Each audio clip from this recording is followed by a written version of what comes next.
सर्वशक्तिमान परमेश्वरका वचनहरूको वाचन संग्रह। देह धारणको रहस्य 4।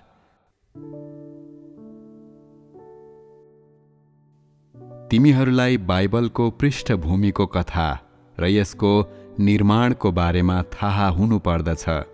यो ज्ञान ती व्यक्तिहरूको स्वामित्वमा हुँदैन जसले परमेश्वरको नयाँ कामलाई ग्रहण गरेका छैनन्।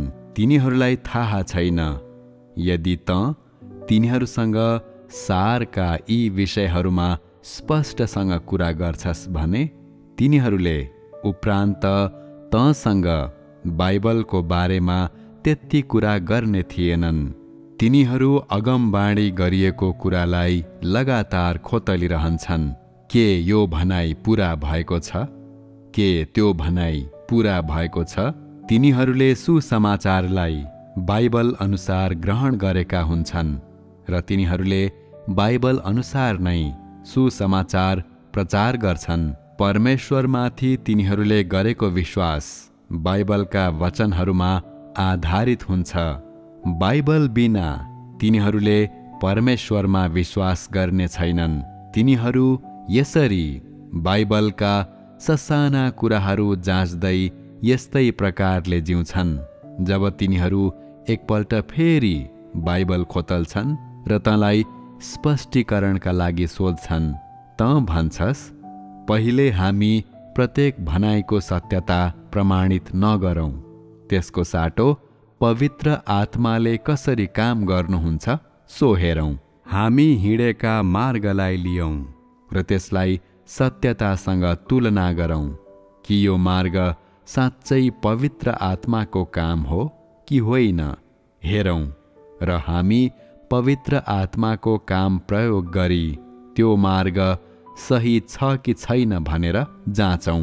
यो भनाइ वा त्यो भनाइ अघिबाटै भनिए झैँ पूरा हुन आएको छ कि छैन भन्ने कुरा चाहिँ हामी मानिसले पत्ता लगाउने कोसिस गर्नु हुँदैन। त्यसको साटो हामीले पवित्र आत्माको काम र परमेश्वरले हालमा गरिरहनु भएको कामको बारेमा कुरा गर्नु उत्तम हुन्छ। बाइबलमा भएका अगमवाणीहरू अगम वक्ताहरूको समयमा दिइएका परमेश्वरका वचनहरू हुन् र ती परमेश्वरले प्रयोग गर्नुभएका मानिसहरूले प्रेरणा प्राप्त गरेपछि लेखेका वचनहरू हुन्।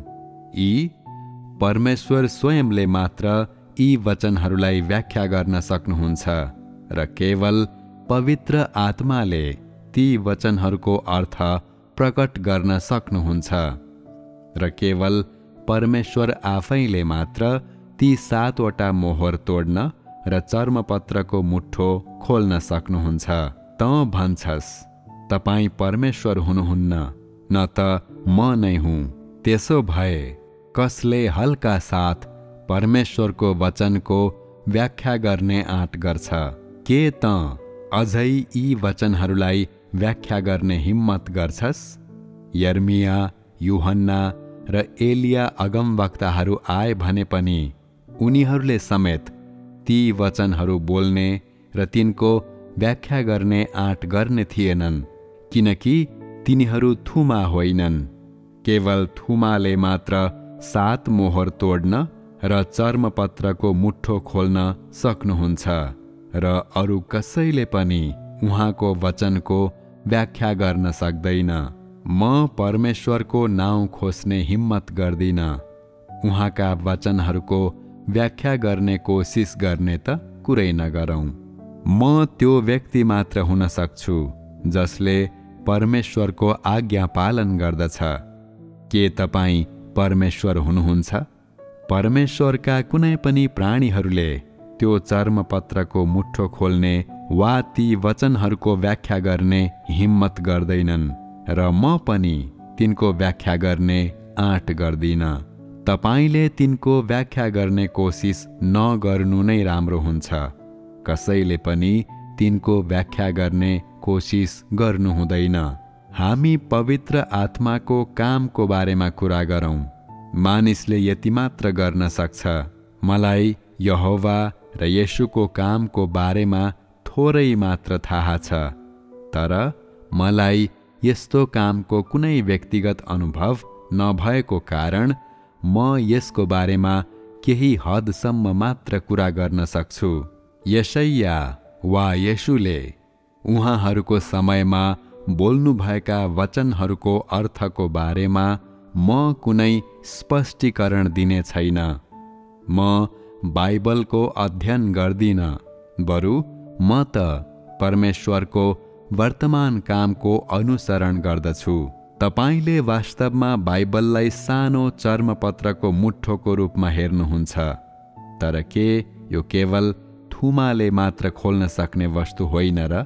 थुमा बाहेक अरू कसले यो खोल्न सक्छ र?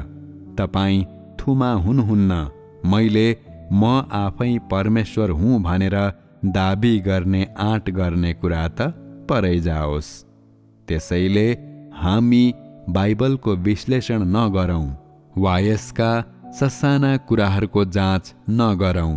पवित्र आत्माले गर्नुभएको कामको अर्थात् वर्तमानमा परमेश्वर आफैले गर्नुभएको कामको बारेमा छलफल गर्नु धेरै राम्रो हुन्छ।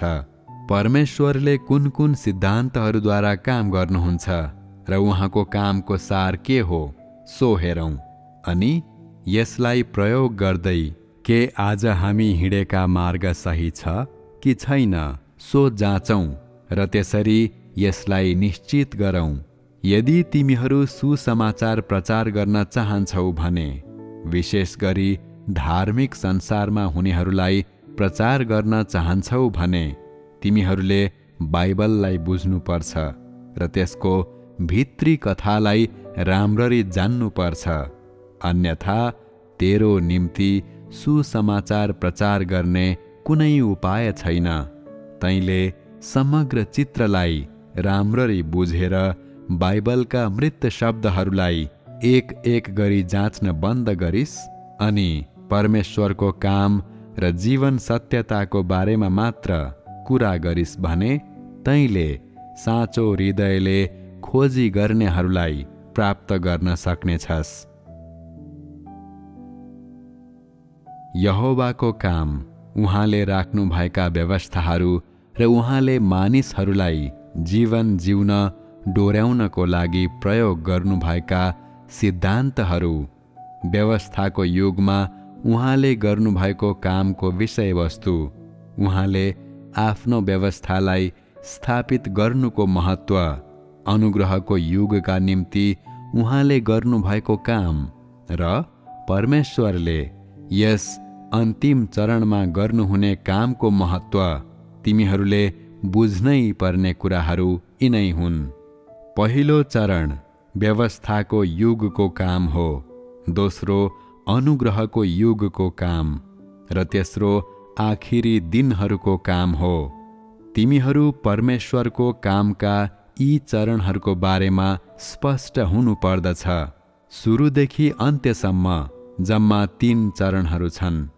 कामको प्रत्येक चरणको सार के हो? 6000 वर्षको प्रबन्ध योजनाको काममा कतिवटा चरणहरू पूरा गरिन्छ? यी चरणहरूलाई कसरी पूरा गरिन्छ र किन प्रत्येकलाई त्यसको आफ्नै तरिकामा गरिन्छ? यी सबै महत्त्वपूर्ण प्रश्नहरू हुन्। प्रत्येक युगको कामको प्रतिनिधिमूलक महत्त्व छ। यहोवाले कुन काम गर्नुभयो? उहाँले त्यो किन विशेष तरिकाले गर्नुभयो? उहाँलाई किन यहोवा भनियो? फेरि अनुग्रहको युगमा येशूले कुन काम गर्नुभयो र कुन तरिकामा त्यो गर्नुभयो? परमेश्वरको स्वभावको कुन पक्षहरूलाई कामको प्रत्येक चरण र प्रत्येक युगले प्रतिनिधित्व गर्दछ? उहाँको स्वभावका कुन कुन पक्षहरूलाई व्यवस्थाको युगमा प्रकट गरिएका थिए र अनुग्रहको युगमा कुन कुनलाई प्रकट गरिएका थिए र अन्तिम युगमा कुन कुनलाई प्रकट गरियो? यी सारगत प्रश्नहरू हुन् जुन विषयमा तिमीहरू स्पष्ट हुनुपर्दछ। परमेश्वरको सम्पूर्ण स्वभाव 6000 वर्षको व्यवस्थापन योजनाको क्रममा प्रकट भएको छ। यो अनुग्रहको युगमा मात्र प्रकट भएको छैन, न त व्यवस्थाको युगमा मात्र प्रकट गरिएको छ। आखिरी दिनहरूमा मात्रै यसलाई प्रकट गरिएको छ भन्ने कुरा त परै जाओस्। आखिरी दिनहरूमा गरिएको कार्यले न्याय, क्रोध र सजायलाई प्रतिनिधित्व गर्दछ। आखिरी दिनहरूमा गरिएको कामले व्यवस्थाको युगको वा अनुग्रहको युगको कामको स्थान लिन सक्दैन। यद्यपि यी 3 चरणहरू एकसाथ जोडिएका छन्, एउटै अस्तित्वमा छन् र सबै एउटै परमेश्वरका काम हुन्। स्वाभाविक रूपमा यस कामको कार्यान्वयनलाई अलग अलग युगहरूमा विभाजित गरिएको छ। आखिरी दिनहरूमा गरिएको कामले सबै कुराको अन्त्य गर्दछ। व्यवस्थाको युगमा गरिएको काम सुरुवातको काम थियो, अनि अनुग्रहको युगमा गरिएको काम छुटकाराको काम थियो। 6000 वर्षको व्यवस्थापन योजनाको कामका दर्शनहरूको कुरा गर्ने हो भने कसैले पनि त्यसको अन्तर्दृष्टि वा समझ प्राप्त गर्न सक्दैन र यी दर्शनहरू पहेलीहरू नै रहन्छन्। आखिरी दिनहरूमा राज्यको युगलाई प्रारम्भ गर्नका लागि वचनको काम मात्र गरिन्छ, तर यसले सबै युगको प्रतिनिधित्व गर्दैन। आखिरी दिनहरू भन्दा बढी केही होइनन् र परमेश्वरको राज्यको युग भन्दा बढी होइन, र तिनले अनुग्रहको युग वा व्यवस्थाको युगलाई प्रतिनिधित्व गर्दैन। यति मात्र हो कि आखिरी दिनहरूमा 6000 वर्षे व्यवस्थापनको योजनाका सबै काम तिमीहरूलाई प्रकट गरिएको छ। यो रहस्यको घुम्टो उठाउनु हो। यस प्रकारको रहस्य कुनै मानिसले प्रकट गर्न नसक्ने कुरा हो।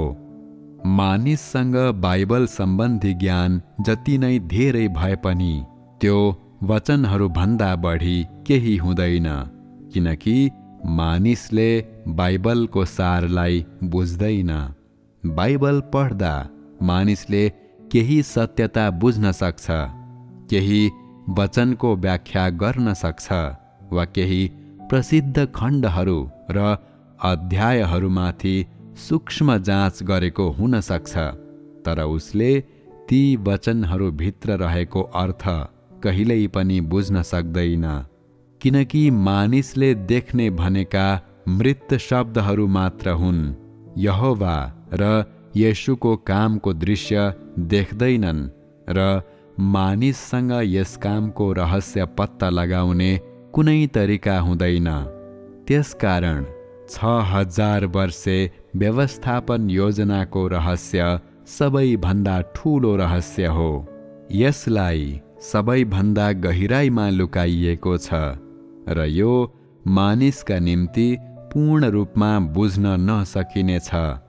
परमेश्वर आफैले मानिसलाई नबताउन्जेल र प्रकट नगरुन्जेलसम्म कसैले पनि परमेश्वरको इच्छा स्पष्ट रूपमा बुझ्न सक्दैन। अन्यथा यी कुराहरू मानिसका निम्ति सधैँ रहस्यको कुरा बन्नेछन्। सधैँका लागि मोहर लगाइएका रहस्यहरू रहनेछन्। धार्मिक संसारमा हुनेहरू सबैको कहिल्यै वास्ता नगर। यदि आज तिमीहरूलाई नबताइएको भए तिमीहरूले पनि यो बुझ्ने थिएनौ। 6000 वर्षको यो काम अगमवक्ताहरूका सबै अगमवाणीहरू भन्दा धेरै रहस्यमय छ।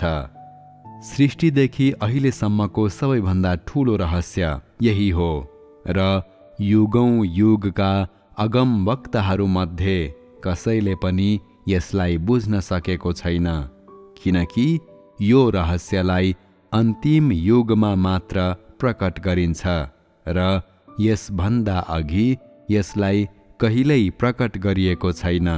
यदि तिमीहरू यस रहस्यलाई बुझ्न सक्छौ भने र यदि तिमीहरूले यसलाई सम्पूर्ण रूपमा ग्रहण गर्न सक्छौ भने सबै धार्मिक व्यक्तिहरू यो रहस्यद्वारा परास्त हुनेछन्। सबैभन्दा ठूलो दर्शन यही नै हो। यो मानिसले बुझ्ने सबैभन्दा उत्कट इच्छा गर्ने तर उसका निम्ति धेरै अस्पष्ट कुरा हो। जब तिमीहरू अनुग्रहको युगमा थियौ त्यसबेला येशूले गर्नुभएको काम वा यहोवाले गर्नुभएको काम के थियो भन्ने तिमीहरूलाई थाहा थिएन। परमेश्वरले किन व्यवस्था दिनुभयो? किन उहाँले मानिसहरूलाई त्यो व्यवस्था पालन गर्न लगाउनुभयो? वा मन्दिर किन बनाउनु पर्यो भनी मानिसहरूले बुझेनन्? र इस्राएलीहरूलाई किन मिस्रबाट उजाड स्थानमा र त्यसपछि कनानमा लगियो भन्ने कुरा मानिसहरूले बुझ्ने कुरा त परै जाओस्। आज आएर मात्रै यी विषयहरूलाई प्रकट गरिएको छ। आखिरी दिनहरूमा हुने काम 3वटा चरणमध्ये अन्तिम चरण हो। यो अर्को नयाँ युगको काम हो र यसले व्यवस्थापनको कामको सम्पूर्णतालाई प्रतिनिधित्व गर्दैन। 6000 वर्षको व्यवस्थापन योजनाको कामलाई 3 चरणमा विभाजन गरिएको छ। कुनै पनि एउटा चरणले मात्र 3वटा युगको कामको प्रतिनिधित्व गर्न सक्दैन, तर सम्पूर्णको केवल एक भागलाई मात्र प्रतिनिधित्व गर्दछ। यहोवाको नाउँले परमेश्वरको सम्पूर्ण स्वभावलाई प्रतिनिधित्व गर्न सक्दैन। उहाँले व्यवस्थाको युगमा आफ्नो काम गर्नुभयो भन्ने तथ्यले परमेश्वर व्यवस्थाको अधीनमा मात्र परमेश्वर हुन सक्नुहुन्छ भनी प्रमाणित गर्दैन। यहोवाले मानिसका लागि व्यवस्था दिनुभयो र मानिसलाई आज्ञाहरू सुम्पन्नुभयो र मानिसलाई मन्दिर र वेदीहरू बनाउन लगाउनुभयो। उहाँले गर्नुभएको कामले व्यवस्थाको युगलाई मात्र प्रतिनिधित्व गर्दछ। उहाँले गर्नुभएको कामले परमेश्वर मानिसलाई व्यवस्था पालन गर्न लगाउने परमेश्वर मात्र हुनुहुन्छ, वा उहाँ मन्दिरमा आउनुहुने परमेश्वर हुनुहुन्छ, वा उहाँ वेदीको सामने आउनुहुने परमेश्वर हुनुहुन्छ भनी प्रमाणित गर्दैन। त्यसो हो भनी भन्नु असत्य हुने थियो। व्यवस्था अन्तर्गत गरिएको कामले केवल एउटा युगलाई मात्र प्रतिनिधित्व गर्न सक्छ। त्यसकारण यदि परमेश्वरले व्यवस्थाको युगमा मात्र काम गर्नुभएको थियो भने मानिसले परमेश्वरलाई निम्नलिखित परिभाषाभित्र सीमित तुल्याउने थियो। परमेश्वर मन्दिरमा बस्नुहुने परमेश्वर हुनुहुन्छ र परमेश्वरको सेवा गर्न हामीले पूजाहारीको पोशाक लगाउनु पर्छ र मन्दिरभित्र प्रवेश गर्नु पर्दछ। यदि अनुग्रहको युगमा यो काम कहिल्यै नभएको भए र व्यवस्थाको युग अहिलेसम्म जारी नै रहेको भए मानिसले परमेश्वर दयालु र प्रेमिलो पनि हुनुहुन्छ भनी जान्ने थिएन। यदि व्यवस्थाको युगमा काम नगरिएको भए त्यसको साटो अनुग्रहको युगमा मात्र काम भएको भए परमेश्वरले मानिसलाई छुटकारा दिन र मानिसका पापहरू क्षमा गर्न मात्र सक्नुहुन्छ भनेर मात्रै मानिसले जान्ने थिए। मानिसले उहाँ पवित्र र निर्दोष हुनुहुन्छ र मानिसको खातिर उहाँले आफैलाई बलिदान गर्न र क्रुसमा टाँगिन सक्नुहुन्छ भनेर मात्र जान्ने थियो। मानिसले यी सबै कुराहरू मात्र जान्ने थियो, तर अरू केही पनि बुझेको हुने थिएन। त्यसकारण हरेक परमेश्वरको स्वभावको एउटा भागलाई प्रतिनिधित्व गर्छ। व्यवस्थाको युगमा अनि अनुग्रहको युगमा र यस वर्तमान चरणमा परमेश्वरको स्वभावका कुन कुन पक्षहरूको प्रतिनिधित्व गरियो भन्ने सम्बन्धमा चाहिँ जब ती सबै 3 चरणहरूलाई एकट्ठा गरिन्छ तब मात्र परमेश्वरको स्वभावको सम्पूर्णता प्रकट हुन सक्दछ। मानिसले 3 वटै चरणहरूलाई जानिसकेपछि मात्रै उसले यसलाई पूर्ण रूपमा बुझ्न सक्छ। यी 3 चरणमध्ये कुनैलाई पनि हटाउन सकिँदैन। तैँले यी 3 चरणको कार्यलाई बुझिस् भने मात्र परमेश्वरको स्वभावलाई पूर्ण रूपमा बुझ्नेछस्। परमेश्वरले व्यवस्थाको युगमा उहाँको आफ्नो काम पूरा गर्नुभयो भन्ने तथ्यले उहाँ व्यवस्थाको अधीनमा हुनुहुने परमेश्वर मात्र हुनुहुन्छ भन्ने कुरालाई प्रमाणित गर्दैन र उहाँले आफ्नो छुटकाराको काम पूरा गर्नुभयो भन्ने तथ्यको अर्थ परमेश्वरले मानव जातिलाई सधैँ छुटकारा दिइरहनुहुन्छ भन्ने हुँदैन। यी सबै मानिसका निष्कर्षहरू हुन्। अनुग्रहको युग समाप्त भइसकेपछि तैँले परमेश्वर केवल क्रुसको स्वामित्वमा हुनुहुन्छ र क्रुसले मात्र परमेश्वरको मुक्तिलाई प्रतिनिधित्व गर्दछ भन्न सक्दैनस्। त्यसो गर्नु भनेको परमेश्वरलाई परिभाषित गर्नु हो। वर्तमान चरणमा परमेश्वरले मुख्य रूपमा वचनको काम गरिरहनु भएको छ, तर परमेश्वर मानिसप्रति कहिल्यै कृपालु हुनु भएको छैन र उहाँले सजाय र न्याय मात्र ल्याउनु भएको छ भन्न सक्दैनस्। आखिरी दिनहरूका कामले यहोवाको र येशूका कामलाई साथै मानिसले नबुझेका सबै रहस्यहरूलाई प्रकट गर्दछ, जसले मानव जातिको गन्तव्य र अन्त्य र मानव जातिको माझमा मुक्तिका सबै काम समाप्त भएको कुरालाई प्रकट गर्दछ। आखिरी दिनहरूमा गरिने कामको यो चरणले सबै कुरालाई समाप्त गर्दछ। मानिसले नबुझेका सबै रहस्यहरू प्रकट गर्नु, मानिसहरूलाई ती कुराहरू गहिरो रूपले बुझ्न दिनु र तिनीहरूका हृदयमा पूर्ण रूपमा स्पष्ट बुझाइ हुन दिनु आवश्यक छ।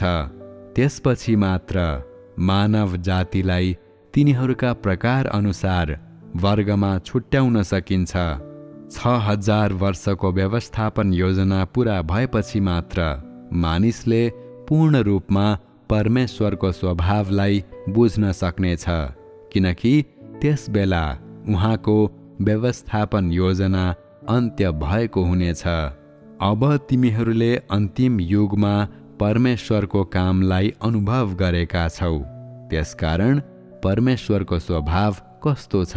के परमेश्वर वचनहरू मात्र बोल्ने र त्यो भन्दा बढी अरू केही नगर्ने परमेश्वर हुनुहुन्छ भनी भन्ने हिम्मत गर्छस्? तैँले त्यस्तो निष्कर्ष निकाल्ने हिम्मत गर्दैनस्। परमेश्वर रहस्यहरू प्रकट गर्ने परमेश्वर हुनुहुन्छ। परमेश्वर थुमा हुनुहुन्छ र 7 वटा मोहर तोड्ने व्यक्ति हुनुहुन्छ भनेर कतिले भन्छन्, तर कसैले पनि यस्तो निष्कर्ष निकाल्ने आँट गर्दैन।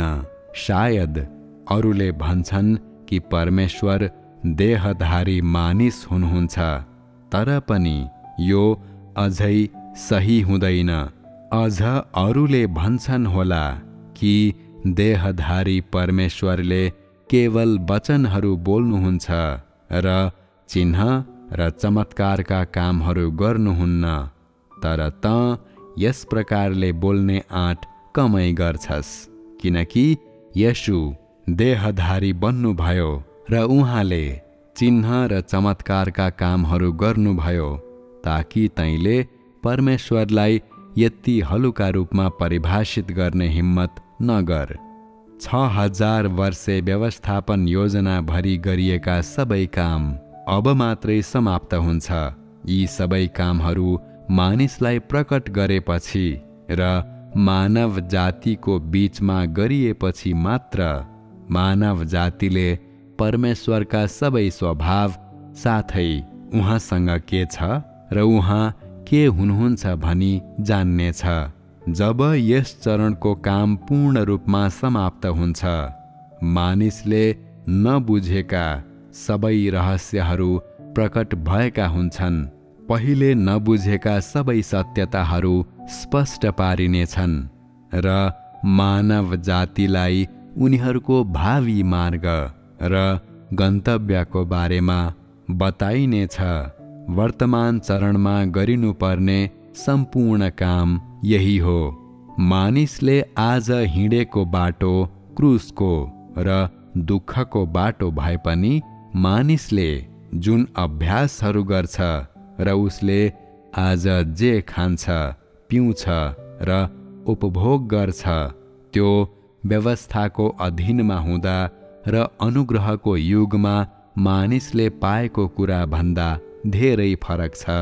आज मानिसबाट जे माग गरिन्छ त्यो विगतको जस्तो छैन र व्यवस्थाको युगको मानिससित माग गरिएको जस्तो त झन् छँदै छैन। अब व्यवस्थाको अधीनमा परमेश्वरले इस्राएलमा आफ्नो काम गरिरहनु भएको बेला मानिससँग के माग गरिएको थियो? मानिसले शबात र यहोवाको व्यवस्था पालन गर्नु बाहेक अरू केही गर्नु पर्दैन थियो। कसैले पनि शबातको दिनमा काम गर्नु हुँदैन थियो वा परम प्रभुको व्यवस्था उल्लङ्घन गर्न हुँदैन थियो। तर अहिले त्यस्तो छैन। शबातमा मानिस काम गर्छ, भेला हुन्छ र सामान्य रूपमा प्रार्थना गर्दछ र उसमाथि कुनै प्रतिबन्ध लगाइएको छैन। अनुग्रहको युगमा हुनेहरूले बप्तिस्मा लिनुपर्थ्यो र उनीहरूलाई उपवास बस्न, रोटी भाँच्न, दाखमद्य पिउन, शिर ढाक्न र अरूका खुट्टा धोइदिन लगाइएको थियो। अहिले यी नियमहरू खारिज गरिएका छन्, तर मानिसबाट अझ ठूला मागहरू गरिएका छन्, किनकि परमेश्वरको काम अझ गहिरो हुँदै जान्छ र मानिसको प्रवेश अझ उच्च हुँदै जान्छ।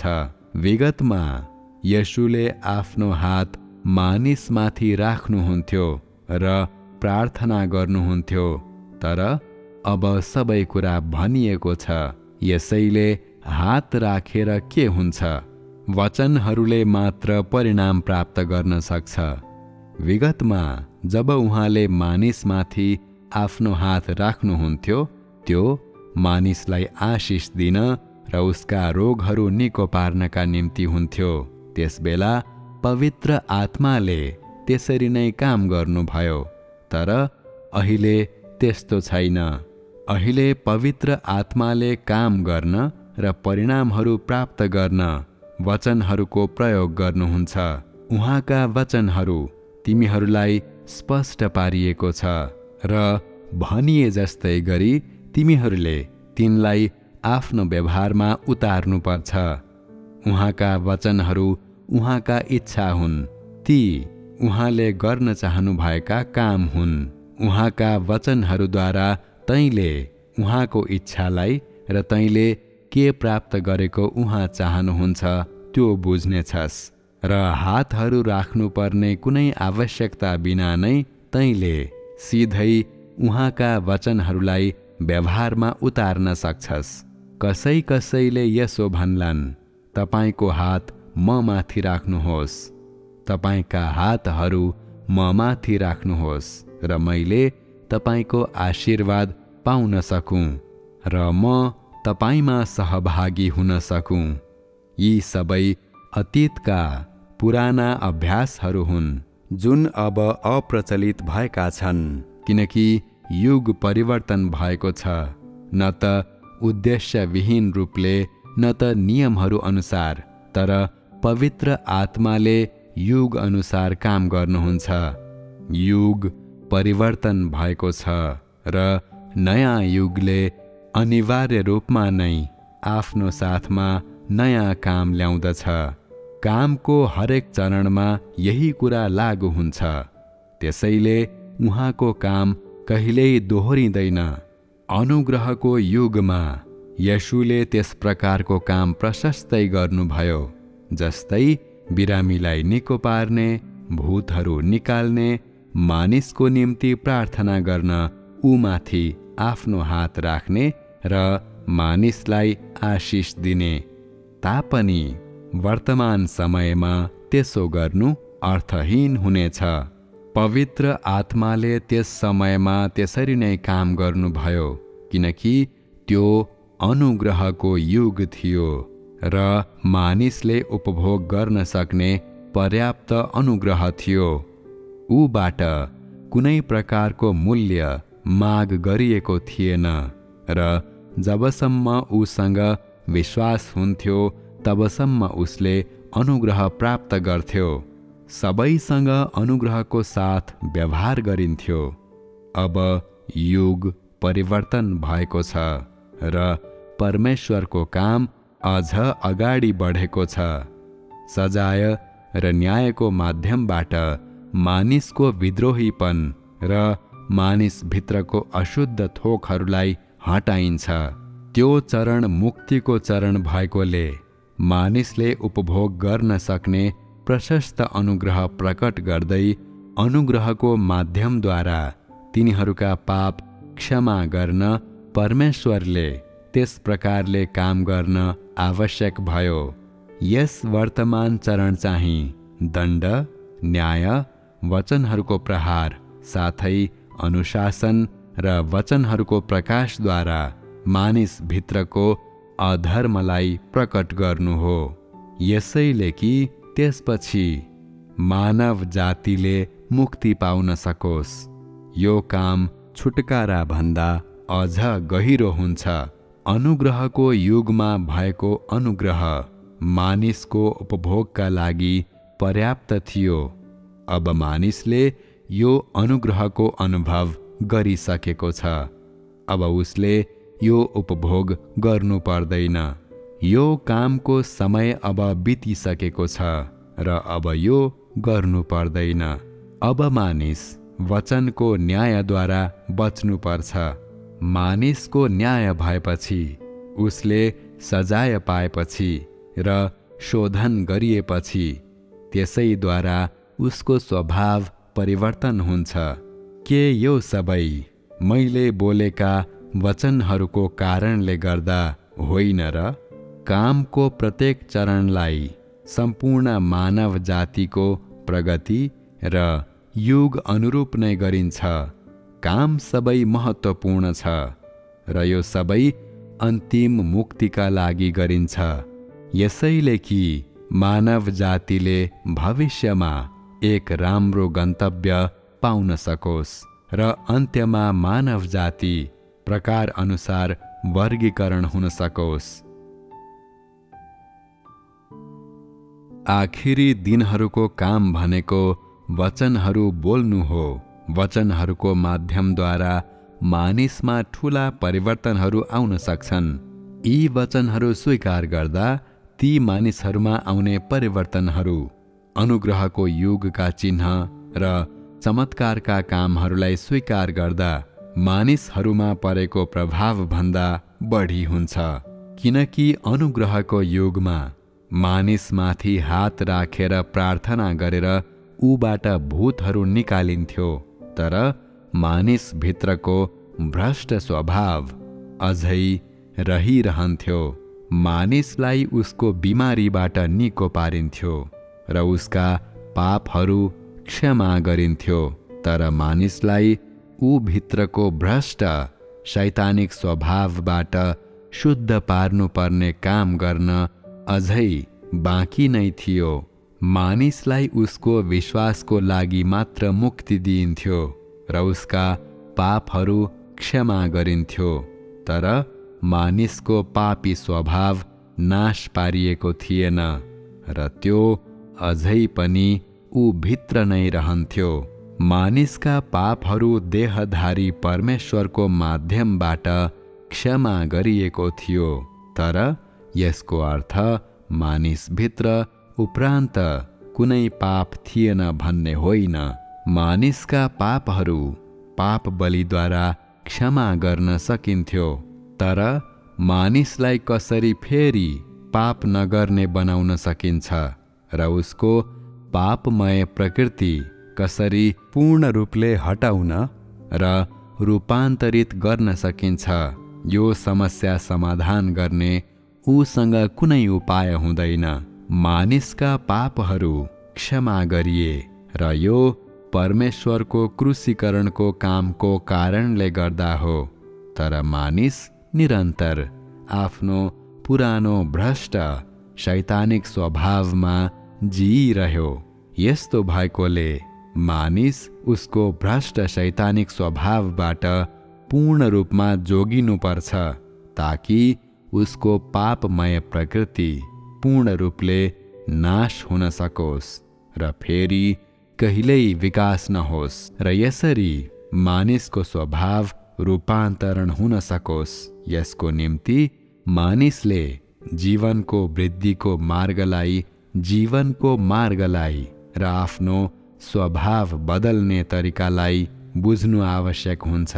यसबाहेक मानिसले यो मार्ग अनुसार व्यवहार गर्नु आवश्यक हुन्छ, यसैले कि उसको स्वभाव बिस्तारै परिवर्तन हुन सकोस् र ऊ ज्योतिको उज्यालोमा जिउन सकोस्।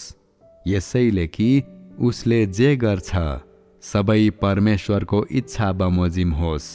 यसैले कि उसले आफ्नो भ्रष्ट शैतानिक स्वभावलाई त्याग्न सकोस् र त्यसरी ऊ शैतानको अन्धकारको प्रभावबाट मुक्त हुन सकोस् र पापबाट पूर्ण रूपमा माथि उठ्न सकोस्।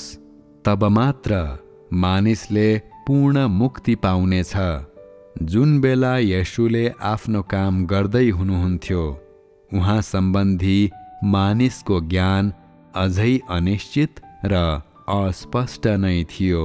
मानिसले सधैँ उहाँ दाउदको छोरा हुनुहुन्छ भनी विश्वास गरे र उहाँलाई एक महान अगमवक्ता, मानिसका पापबाट छुटकारा दिने परोपकारी प्रभु भनी घोषणा गरे। कोही कोही आफ्नो विश्वासको शक्तिले गर्दा उहाँको वस्त्रको छेउ छुँदा मात्रै पनि निको भए। अन्धोले देख्न सक्यो र मरेकाहरू समेत फेरि जीवित हुन सके तापनि मानिस ऊ आफै भित्र गहिरो जरा गाडेर बसेको भ्रष्ट शैतानिक स्वभावलाई पत्ता लाउन असमर्थ नै थियो, न त त्यसलाई कसरी फाल्ने भन्ने कुरा नै थाहा थियो। मानिसले प्रशस्त अनुग्रह प्राप्त गर्यो, जस्तै शरीरको शान्ति र सुख, एकजना सदस्यको विश्वासले सम्पूर्ण परिवारमा आशिष ल्याउने, बिमारी निको पार्ने इत्यादि। बाँकी मानिसका असल कामहरू र उसको धार्मिक रूप थियो। यदि कोही यी कुराका आधारमा जिउन सक्छ भने तिनीहरूलाई स्वीकार्य विश्वासी मानिन्थ्यो। केवल यस प्रकारका विश्वासीहरू मात्रै मृत्युपछि स्वर्गमा प्रवेश गर्न सक्थे, जसको अर्थ तिनीहरूले मुक्ति पाएका थिए भन्ने हुन्थ्यो। तर तिनीहरूको जीवनकालमा यी मानिसहरूले जीवनका सबै मार्गलाई बुझेनन्। तिनीहरू पापहरू गर्ने अनि फेरि आफ्ना पापहरू स्वीकार गर्ने निरन्तर चक्रमा परेका थिए, तर आफ्ना स्वभाव बदल्ने कुनै तरिका तिनीहरूले जानेका थिएनन्। अनुग्रहको युगमा मानिसको अवस्था यस्तै थियो। के मानिसले पूर्ण मुक्ति पाएको छ? छैन। त्यसकारण कामको त्यो चरण समाप्त भएपछि पनि न्याय र सजायको काम बाँकी नै रह्यो। यो चरण भनेको वचनद्वारा मानिसलाई शुद्ध बनाउनको निम्ति अनि त्यसद्वारा पछ्याउनको लागि उसलाई एक मार्ग दिनका निम्ति हो। यदि भूतहरू नै निकालिरहने हो भने यो चरण फलदायी वा अर्थपूर्ण हुँदैन, किनकि त्यो मानिसको पापी प्रकृति हटाउन असफल हुने थियो र मानिस आफ्ना पापहरूको क्षमामा नै अड्किरहने थियो। पाप बलिको माध्यमले मानिसलाई उसका पापहरूको निम्ति क्षमा गरिएको छ, किनकि क्रुसीकरणको काम अघिबाटै समाप्त भइसकेको छ र परमेश्वर शैतानमाथि विजयी हुनुभएको छ। तर मानिसको भ्रष्ट स्वभाव अझै ऊ भित्रै रहेको छ। मानिसले अहिले पनि पाप गर्न र परमेश्वरको विरोध गर्न सक्छ र परमेश्वरले मानव जातिलाई प्राप्त गर्नु भएको छैन। यसैले कामको यस चरणमा परमेश्वरले मानिसको भ्रष्ट स्वभाव प्रकट गर्न वचनको प्रयोग गर्नुहुन्छ र उसलाई सही मार्ग अनुसार हिँड्ने अभ्यास गर्न लगाउनुहुन्छ। यो चरण अघिल्लो भन्दा धेरै अर्थपूर्ण छ, साथै धेरै फलदायी पनि छ, किनकि अहिले वचनले नै सोझै मानिसको जीवनलाई प्रदान गर्छ र मानिसको स्वभावलाई पूर्ण रूपले नवीकरण गर्छ। यो कामको अझै विस्तृत चरण हो। त्यसकारण आखिरी दिनहरूमा हुने देहधारणले परमेश्वरको देहधारणको महत्त्वलाई पूरा गरेको छ र मानिसको मुक्तिको लागि परमेश्वरको व्यवस्थापन योजनालाई पूर्ण रूपमा समाप्त गरेको छ।